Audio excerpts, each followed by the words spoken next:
Mr. Mخزومي, by the authority vested in me by the Board of Trustees of the Lebanese American University and the decision of the Board of Trustees, I hereby confer upon you the honorary degree of Doctor of Humane Letters.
Mr. Dr.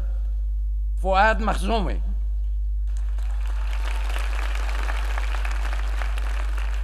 I invite you to join the company of scholars of the Lebanese American University and assign to you all the rights and duties, privileges, and responsibilities which the honor implies. In witness whereof, I give you this diploma, signed and sealed with the seal of the university. Congratulations.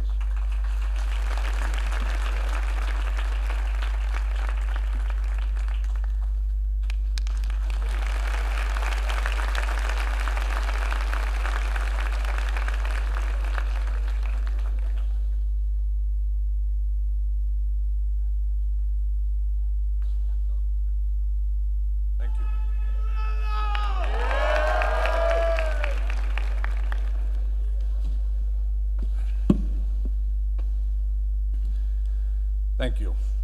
Members of the LAU board, members of the International Advisor, Academic and Executive Committee, Dr. Joe Jabra, Vice Presidents and Administrators, Deans and Faculties, parents, my wife May, my daughter Camelia, my granddaughter May, the daughter of my late son Rami, and my sister Lena. My fellow graduates, ladies and gentlemen. Good evening, كل عام وانتم بخير وإن شاء الله ينعاد عليكم بالصحة والعافية. I would like to express my most sincere appreciation to the LAU Board of Trustees, Academic and Executive Committee for granting me this doctorate degree, which I appreciate very much. I'm honored and humbled. I have to say that my knowledge of Dr. Jabra, when he first came to the country, you get the feeling that you are dealing a man of really a big gravitas and vision. And since we've met, it looks like the chemistry clicked. And what we said that whatever we can do for the LAU, will be very happy to do that. For you that are graduating, I went through the same story like what you are going to today. I come from a middle-class family. All my family was part of the government. My great-grandfather was Khalid ibn al-Walid al-Makhzumi, who defended Islam and the state.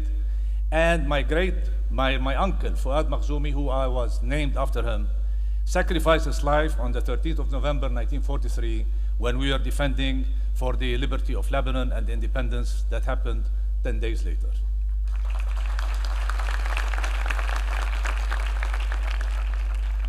I come from a family that my father was a civil servant. My mother was trying very hard in order to make us go to school. The only thing they provided us is to go to a good schools. When I graduated, I wanted to be a doctor. Then the last day before I actually entered the AUB, I decided medicine is not for me. So I went into engineering. My mother did not, and my father did not have money, so they borrowed money from my uncle who sent me to the States. And that's why I had to finish school in 2.5 years to do my master's degree undergraduate, because there was no money with us. Came back in 1975, and the war has started. So I went through the same thing that you are all going through right now. The region was definitely not doing very well. The price of oil was basically barely $30, and unemployment in Lebanon was very high. So I went to Saudi Arabia, like too many of our Lebanese friends, went to Saudi Arabia, and I saw a vision. What you are learning today and your degree is half of your success story. Your family, your school, your university, your community in Lebanon will provide you with 50% of your success story, because this is the foundation that you should be building on. But you have to take risks. You have to make the right choices. I went to Saudi Arabia at a time when Lebanon was 75. Everybody would love to live in Lebanon. Yet I went there because I realized that the opportunities were there. I'm a chemical engineer, but I had the opportunity to work in a pipe company, which with time we were able to buy and to become one of the largest groups in the world with 17 factories around the world. What I'm trying to tell you is that take the risk, but do a calculated risk. You have the knowledge, you have the experience, so just take the risk when you can see it's coming. In 1992, after the Taif Agreement, I figured that some of our success story has to be brought back to the country.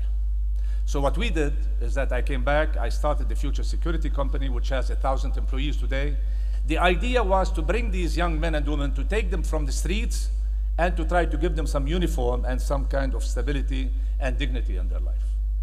1993, we are the largest pipe company in the world. So we figured with the reconstruction of Lebanon, we need to transfer some of these technologies, which is the fiberglass composites material, into the Lebanon. So we established a factory in Akkar, the most underprivileged area. We had 1,000 people making benefit out of it. Unfortunately, the laws in this country, they do not encourage investments, so we had to mothball it in 2010 with the intentions of trying to move it forward with the reconstruction of Syria when it comes. Then in 1996, I've realized when I went around to schools in Lebanon that really the computer literacy was not something that you can see in public schools. So we decided with my wife May to start a foundation called the Mkhzoumi Foundation in order to target that, exactly that part, what is needed. Then we realized as much as we can teach them, this will not generate income for them. So we started with vocational training. Then we realized that even if we teach them with vocational training, they need a minimum capital to start. So we started with microcredit program. Today, there are about 2.5 million services that this foundation has done. We have over 660,000 Lebanese that made benefit out of it. We have 9,000 families, they own their own businesses. This is what the community is all about, because we need to empower the Lebanese to make sure that they have the dignity and not to be drawn into fundamentalist movements.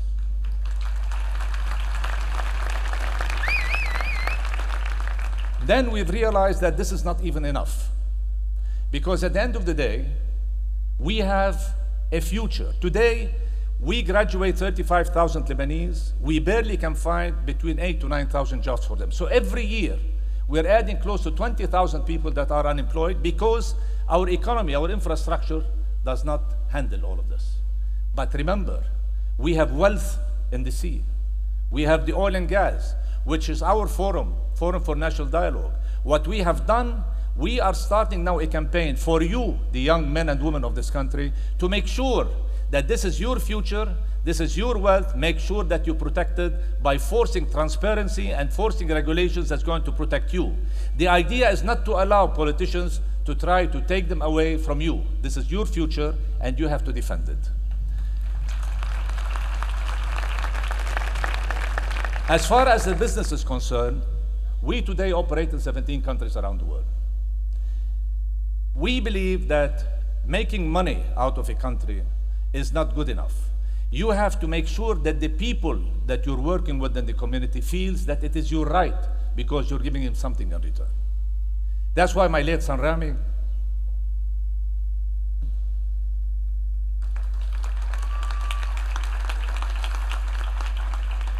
believed in the corporate social responsibility, and he made sure that in every country we operate, we try to work with the community to make sure that we can support it.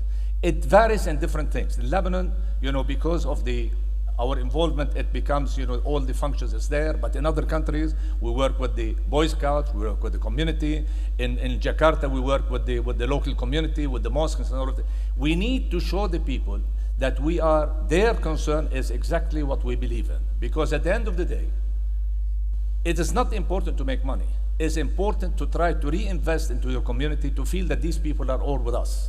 This is what I hope, and I will pray that for most of the Lebanese that have been successful around the world, no matter how much money you have, how many degrees you have, how many decorations you have, in the world you are all the time labeled as the Lebanese with a foreign citizenship. This is the only country that we can all be proud of. We appreciate all the countries that let us live there and work there, but the bottom line, we are Lebanese. We have to work together. We need to go forward beyond the extremists that we see. We want to make sure that we work, because at the end of the day, when I see 65,000 employment visas are applied for by our young men and women every year, that means that we are running out of talents, we're running out of youth. At the end of the day, a country without you basically will become a very old country and has no future. I wish you all the best. I hope we, as a group, will be very happy to work with you in the foundation, in the Beirutiyat, which we do the Ramadaniyat, as you see around the country. We have an office that we tend to help people to find jobs. Last year, we were able to find 800 jobs for newly graduates in the country and outside the country. Whatever we can work with you, feel free to contact us, because at the end of the day, we are all one, we are all Lebanon, and Lebanon is one. Thank you very much.